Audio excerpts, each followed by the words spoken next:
আসসালামু আলাইকুম। ওয়ালাইকুম সালাম। জি, বাড়ি কোথায় আপু আপনার? আমার বাসা নোয়াখালীতে। নাম কি? আমার নাম মারজানা। তো আপু যে ফটোটা পাঠাইছেন এটা কি আপনি? হ্যাঁ হ্যাঁ, এটা আমার। ও, বয়স কত আপু আপনার? 18 বা 19 এরকম। আচ্ছা, তো বিয়ে শাদী হয়েছে? না না, হই নাই। তো কি উদ্দেশ্য নিয়ে আমাদের প্রতিবেদনে আসছেন দর্শককে বলেন। কি বিষয় নিয়ে আসছি এখন?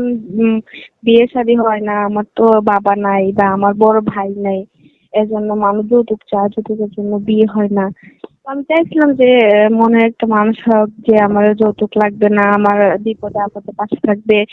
আমার একটা অসুস্থ মা আছে, আমার ছোট একটা বোন আছে, আমাদের পাশে থাকবে সব সময়, আমার সব সময় ভালোবাসবে, বিপদে আপদে পাশে থাকবে।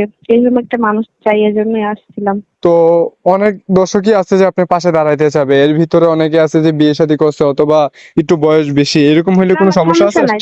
না না না না, আমার কোনো সমস্যা নেই, শুধু আমার পাশে দাঁড়াইলে হবে, আমার অসুস্থ আচ্ছা মা, আমাদের খেয়াল রাখলে হবে। সে বিয়ে করলে, বয়স্ক হইলে আমার কোনো সমস্যা নেই। আচ্ছা, তো আপনার এই নাম্বারে যোগাযোগ করলে পাওয়া যাবে আপনাকে? হ্যাঁ হ্যাঁ, এটাই আমার নাম্বার। আচ্ছা ঠিক আছে, আমি আমার দর্শকের উদ্দেশ্যে আপনার নাম্বার এবং কি ফটো দিয়ে দিতেছি। আমার যদি কোনো দর্শক আপনাকে ফোন দেয় ধরে কথাবার্তা বললেন, ঠিক আছে? আচ্ছা আচ্ছা। ওকে, ভালো থাকেন। আসসালামু আলাইকুম। ওয়ালাইকুম সালাম।